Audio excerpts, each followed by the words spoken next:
We're in Potsdam. And on the campus of the Hasso-Plattner Institute, we run into this man, Professor Christoph Meinl. For many years, he's been responsible for the destiny of one of the most respected software schools in Germany. With the D-School system, we are delighted to be able to add a brand new color to the palette of educational opportunities in Germany.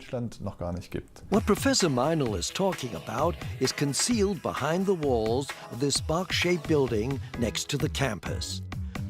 The School of Design Thinking.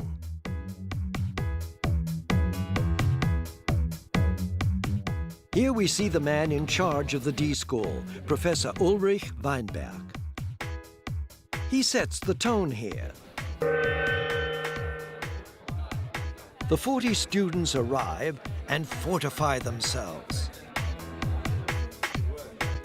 tanking up on energy. Over the coming year, they'll be able to submerge themselves deep in the sea of design thinking, a year in which they'll take on real-world problems through diverse projects. Here, by the way, they call them design challenges. The goal is always the same, to collectively find innovative solutions to a given problem, to improve and to optimize things. This is achieved according to a clear model, design thinking. Terry Winograd has been teaching at the D-School in Stanford for the last years and has brought with him considerable experience. Doing all this, you want to think about what you're doing. You want to be able to step back and say, okay, we've done that, where are we, what's next? So this is one map that you go through various processes. Aha! This is the model the students will use for all their projects.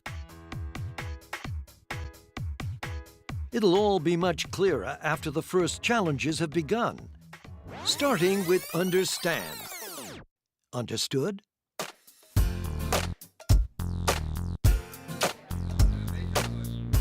At this stage, each group's task is still very general, like this one. This one? Or how about this one? Then the work starts. Everyone needs to understand exactly what the problem involves. So first of all, a successful start means talk, question, discuss, and talk some more, even though starting with that may present the toughest challenge of all, especially as all the team members come from very different academic fields. We believe that innovation emerges more readily in a team than in the head of an isolated individual. Therefore, the feeling of developing new ideas in a cooperative as opposed to competitive team constellation is extremely important. The aim is this T-shaped competence, whereby you step out of your own field and develop networks with others. And for this reason, the D-School takes students from diverse disciplines and sets them off to tackle the challenges together, thinking outside the box and creating an environment that generates new perspectives. And now it's time to observe. Everyone having understood the challenge, the groups now begin to collect relevant information. What you do on site is observe everything. The first point in the process is become an expert. To achieve this, it's important to look around, talk to people, and familiarize yourself with the experiences of consumers and employers. Step by step, each member of the group becomes a kind of mini-expert in the group's field of interest. But of course, it's only possible to become an expert oneself with the input and evaluation of those who are already experts.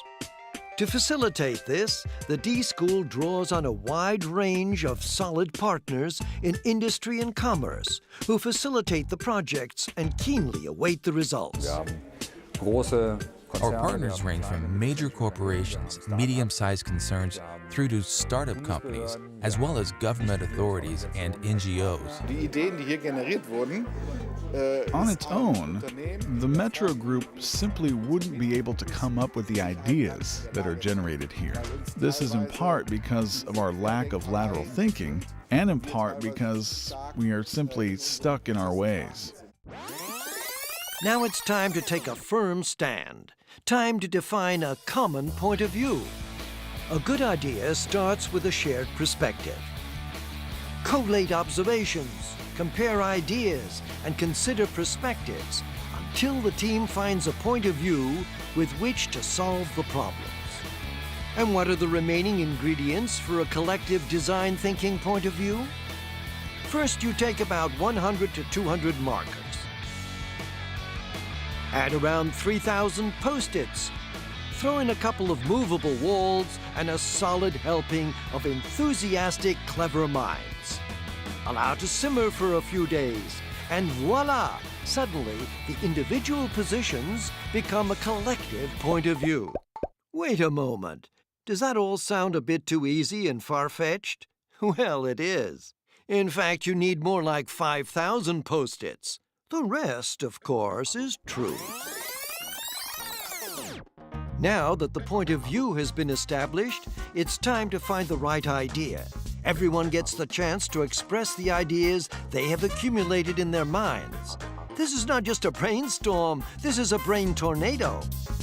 Now is the time to encourage wild ideas, to put criticism on hold, and to give free rein to as many notions as possible.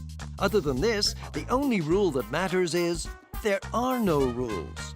No idea is too crazy to be put on the table. Of course, it's also important to sometimes take it easy. As we all know, some of the best ideas come during the break. Bon appétit! Now that the idea has been found, the solution to the challenge is in reach.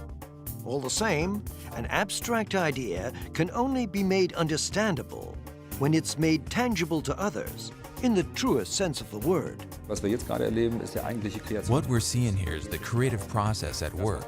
The point is to visualize the ideas so that they become tangible for our project partners and tangible for potential users. The prototypes begin to take shape and make tangible the often complex ideas behind them.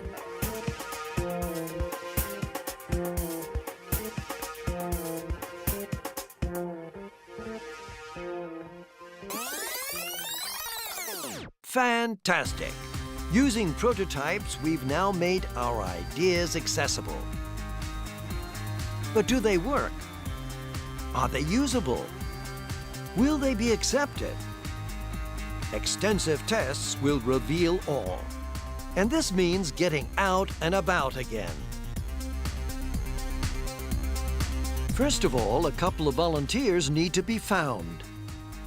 Das sind zwei iPhones aus Styropor. Here we have two styrofoam iPhones. We've written the menus on different pieces of card which can be withdrawn in order to illustrate how the software will work. Dieser neuen Software sozusagen nachspielen zu können. And the ideas also have to be put through their paces in the D-School itself on presentation day. Within an exacting and precise schedule, the students set forth their solution to the challenge. An exciting day in which the fruits of the colorful, diverse projects can be tasted. After a year at the D-School, everyone takes something away for themselves. The partners have the amazing results of the projects. The teachers leave with new insights. And last but not least, the students take with them the fruits of an exciting year of creative collaboration, along with know-how that is certain to be a great asset to their careers. So, Professor Plattner's worries were somehow half right. It could have all finished in chaos. Chaos? Sure. But finished? Not at all. The ordered chaos at the D-School has only just begun. And step by step, it will be breaking new ground and inspiring more minds. We can all learn something from this new and exciting idea. the idea of design thinking.